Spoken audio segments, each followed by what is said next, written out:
পুনরায় কোনোদিন বাংলাদেশে স্বৈরাচার ফিরে আসুক।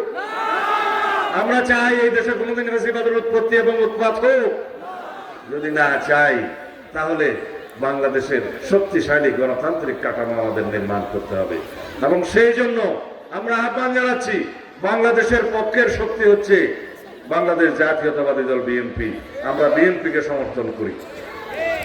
আগামী 12 তারিখ সেই ভোটাধিকার প্রয়োগ করতে হবে, যে ভোটাধিকার অর্জনের জন্য আমাদের শত সহস্র সন্তান শহীদ হয়েছে, রক্ত দিয়েছে, ছাত্র গণ অভ্যুত্থান হয়েছে। তাদের আকাঙ্ক্ষা ছিল একটি গণতান্ত্রিক বাংলাদেশ, বৈষম্যহীন বাংলাদেশ, শক্তিশালী একটি রাষ্ট্রীয় কাঠামো এবং সুশাসনের বাংলাদেশ, যেই বাংলাদেশে সবারই মানবিক মর্যাদা থাকবে।